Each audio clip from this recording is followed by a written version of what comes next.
Good morning, all the nerds out there. I know you all are busy with your nerdy stuff, and guess what? Today, leave everything behind because today we are going to cover one of the most important topic in UGC NET and also in English literature that you always encounter one question based on that, right? And we have the file here, which is a PDF of the original text and also the analysis of the text, and we have divided into paragraph, and then we have the analysis that you all will get in your app. If you have downloaded the app Nerd School, you will find it there. And again, today we are not going to read original text and also analysis, but all of this can be covered in 50 MCQs. And when we learn things from questions, we remember more. We actually cover the text and also analysis. And in that way, if you prepare any text, you are covering the original text, you're covering the analysis, and also you're covering the most important thing, the question, right? And if you go through that, it will be easy, for you to answer the question in exam. But anyway, let's begin that 50 MCQs, and we'll learn everything here that you can see through 50 MCQs. So I'll just start doing that through MCQs. Let me find, okay, MCQs starting from here. So what was the main aim of William Wordsworth experiment with the poem published in the first volume? It was actually mentioned in the first paragraph itself. If you read that particular original text, you'll find that Wordsworth mentioned and aims that to bring pleasure to readers using ordinary language and intense emotion. So the clearly purpose is itself in there in the first paragraph. And again, how did readers generally respond to the poem published in the first volume? So in the same paragraph, it mentioned that the readers actually liked it. The majority of readers found them enjoyable and pleasing. And Wordsworth quite, surprised that it was taken in a positive way, because a greater number of people were pleased with the poem than he had initially hoped for, and that completely changed the course of English poetry itself especially at that time. So again, why did William Wordsworth decide not to include a systematic defense of the theory behind the poems in the preface? And because of that, why? Because he believed it would take too much time and space in the edition.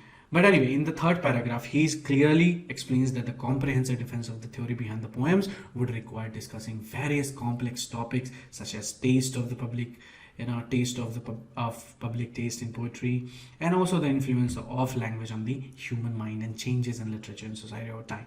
But anyway, what was the next question that you see here? What was the main intention behind Wordsworth poems according to the fifth paragraph? In the fifth paragraph, what he mentioned, he actually mentioned his intention was to explore the emotions and feeling of rural life. So that rural word was mentioned in the fifth paragraph, and that you should remember. In the fifth paragraph, Wordsworth explains that the main objective behind his poem was to select incident and situation from ordinary life and portray them in original or genuine language used by real people. He aimed to infuse these common occurrences with imagination, presenting them in an unconventional an imaginative manner, and he wanted to reveal the fundamental aspects of human nature. What does Wordsworth believe in the primary reason for focusing on humble and rustic life in his poetry? The answer is clearly to find simple and pure expressions of essential human emotions and feeling. Next question, how does Wordsworth differentiate his poetry from his contemporary regarding the portrayal of the incidents and situations? Wordsworth gives deeper meaning and significance to incidents and situations through the expression of emotions and feeling. It was clearly mentioned in the seventh paragraph, where Wordsworth emphasized that the feeling expressed in his poem gives more importance and significance to the action and situation. Right. Question number is not mentioned, but next question says, according to the Wordsworth, what are the two characteristics that set his poem apart from the popular poetry of his time? So the main two characteristics was a meaningful intention behind each poem and emphasis on feelings in relation to the action and situation. So you just two characteristics that he highlights. One was Each of his poems serves a distinct purpose, right? Emphasizing that there is a meaningful intention behind the portrayal of incident and situation in his work. Secondly, he draws attention to the relationship between feeling and action or situation. So remember, it was all mentioned in the 7th paragraph. And in the 2nd paragraph, what surprised Wordsworth about the reception of his poem? Simple, to greater number of people who enjoyed it, that we have already discussed. It's kind of same question. Again, according to Wordsworth, what is the primary purpose? As we know, to bring pleasure to reader through the spontaneous overflow of powerful feeling. And that is a very important statement. And that question you might face. It was clearly mentioned in the 1st paragraph itself that Wordsworth said that the poetry is a spontaneous overflow of powerful feeling, and that its main aim to bring pleasure to the reader. Right? He wanted to create enjoyable experience for the reader by employing ordinary language that reflect the intense emotions and sensation experienced by real people. Right? And again, next question says, what is the significance of selecting incident and situation from ordinary life in Wordsworth poetry? So it enables him to focus on universal human experiences and emotion. Right. Again, next question. Why does Wordsworth believe that the language used in his poem is more enduring and philosophically meaningful? Because it is rooted in the language of ordinary people and genuine emotion. It was mentioned in the 5th paragraph itself that Wordsworth believed that the language used in his poem, inspired by the language of ordinary people, is more genuine and rooted in the best sources from which language originates, right? And the simplicity and unelaborated expressions of this language. According to Wordsworth, what does good poetry arise from? That question is quite important. The spontaneous overflow of powerful feelings, right? And it was in the 6th paragraph itself. Why does Wordsworth choose to focus on humble and rustic life in his poetry? Because to find simple and pure expression of essential human emotions and feelings. According to Wordsworth, why is it essential for writers to foster and expand the capacity of emotion stimulation in their readers? Because to elevate readers because others and enhance their dignities. To elevate readers above others and enhance their dignity. It is in the 8th paragraph that Wordsworth believes that the capability to be emotionally moved and inspired is a sign of beauty and dignity in a person, elevating them above others. And he emphasized the importance of writer to endeavor to foster and expand this capability in their readers. Again, next question says, what factors have contributed to dueling the discerning powers of the human mind? According to Wordsworth, the desire for extraordinary and sensational events to counteract monotony. Next question, what does Wordsworth believe is the remedy for the current state of affairs concerning excessive stimulation? And that is the systematic opposition by individuals of greater abilities. In the 9th paragraph, what does Wordsworth seek the reader's permission to do? To clarify certain aspects of his poems that may be criticized. In the 9th paragraph itself, Wordsworth discovers that the reader's permission to explain certain aspects of his poem to avoid potential criticism. He wishes to clarify why personification of abstract ideas and traditional poetic diction are rarely found in his work. What does Wordsworth reject as a stylistic device in his poetry? Important, ornate, and artificial language. He completely rejects them, and it was mentioned in the 9th paragraph itself. So Wordsworth mentioned that he has deliberately avoided what is commonly known as poetic diction, which include ornate and artificial language often associated with poetry. So that poetic diction that he has avoided was mentioned in the 9th paragraph. So what is the approach that Wordsworth takes to writing his poetry? Simply looking closely and honestly at the subject matter and using language matching its significance. Right. Next question says, again, explanation is there in the here, and it was clearly mentioned in the 9th paragraph that you can read it later. We have to finish this in 10 minutes, I guess. But anyway, why does Wordsworth believe that some phrases and figure of his speech has been overused and associated with bad poetry? So again, he mentioned about the bad poetry, and because Wordsworth, because they have become cliched and insincere, causing feeling of disgust. In the ninth paragraph, Wordsworth mentioned that he has refrained from using expression that though proper and beautiful in themselves and have been overused and associated with bad poetry, causing feeling of disgust.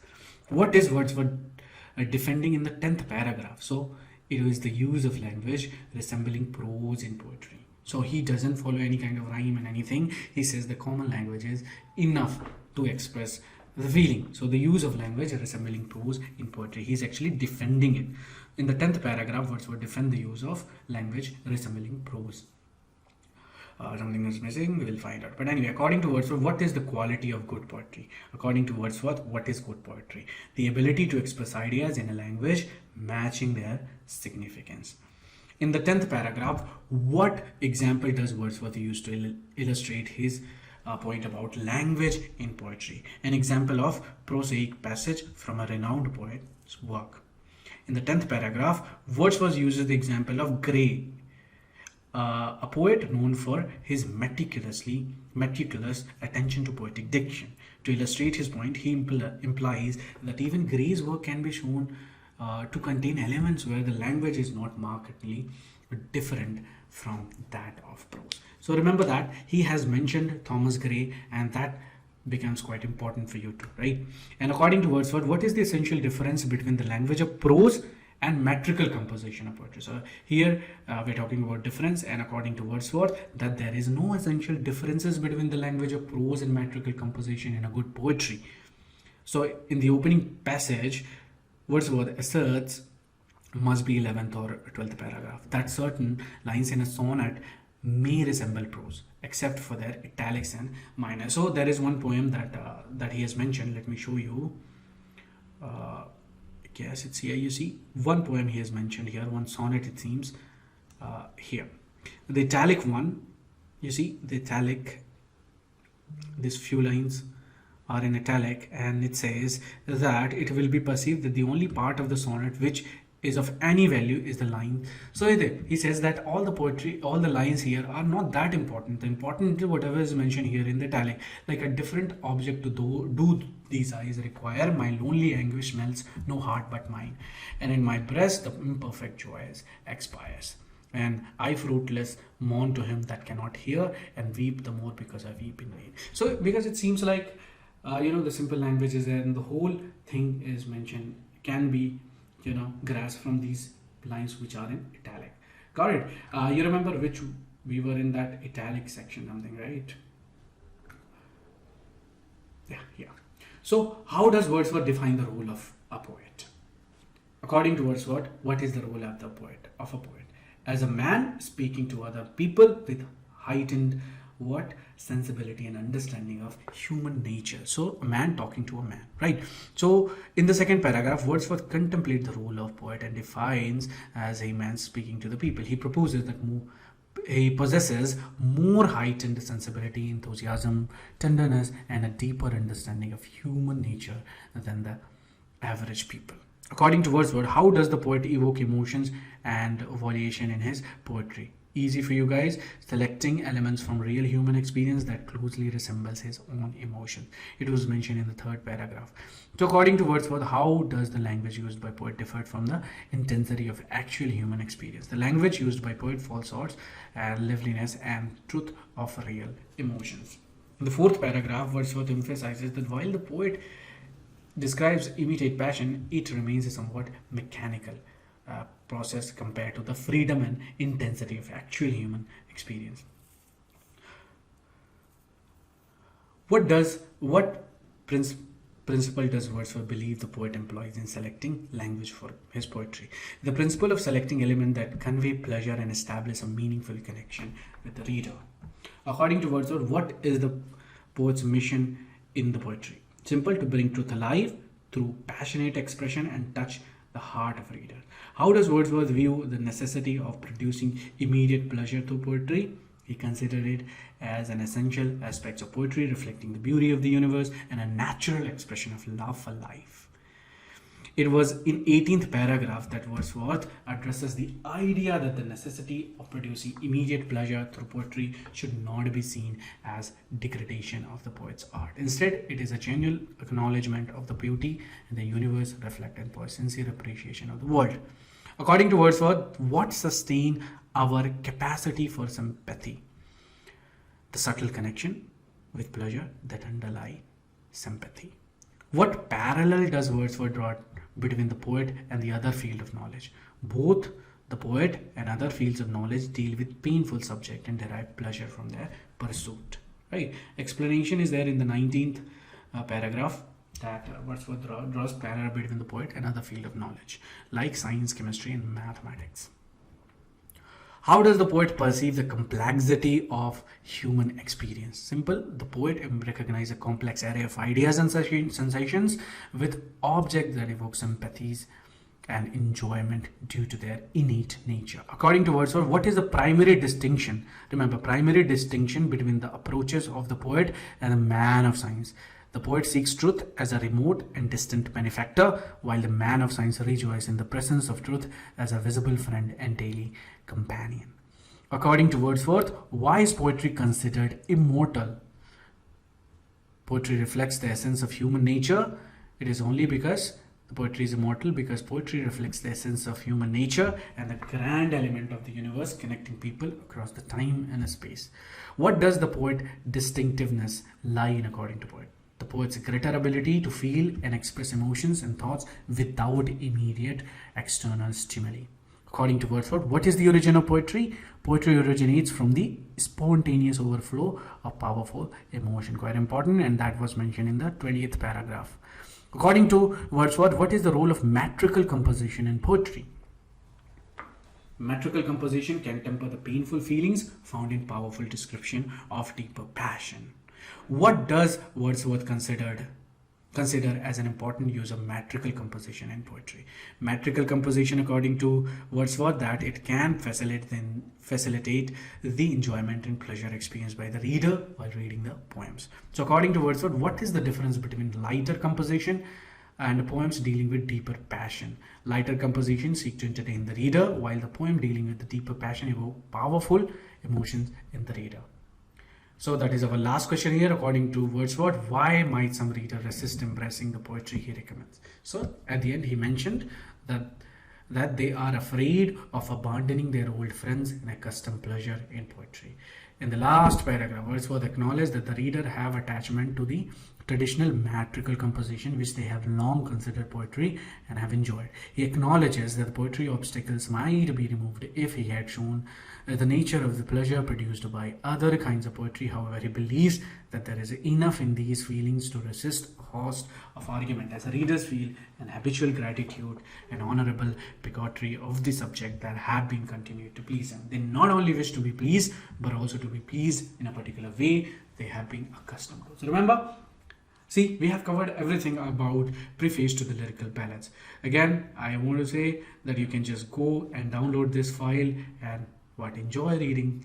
Right, so thank you so much, and I'll come with original text of, actually we have covered that Philip Sidney already, but original text and of course the MCQs will be posted today itself in your app. So if you have not subscribed the channel, you subscribe right now, and also if you have not enrolled into our course, take a time and enroll right now, because we have somewhere around over 10,000 questions well explained there, and you will get 100 most expected topic also. But thank you so much, and that's enough for today, and I'll see you in our next most 100 expected topics. Right, thank you so much and have a great day.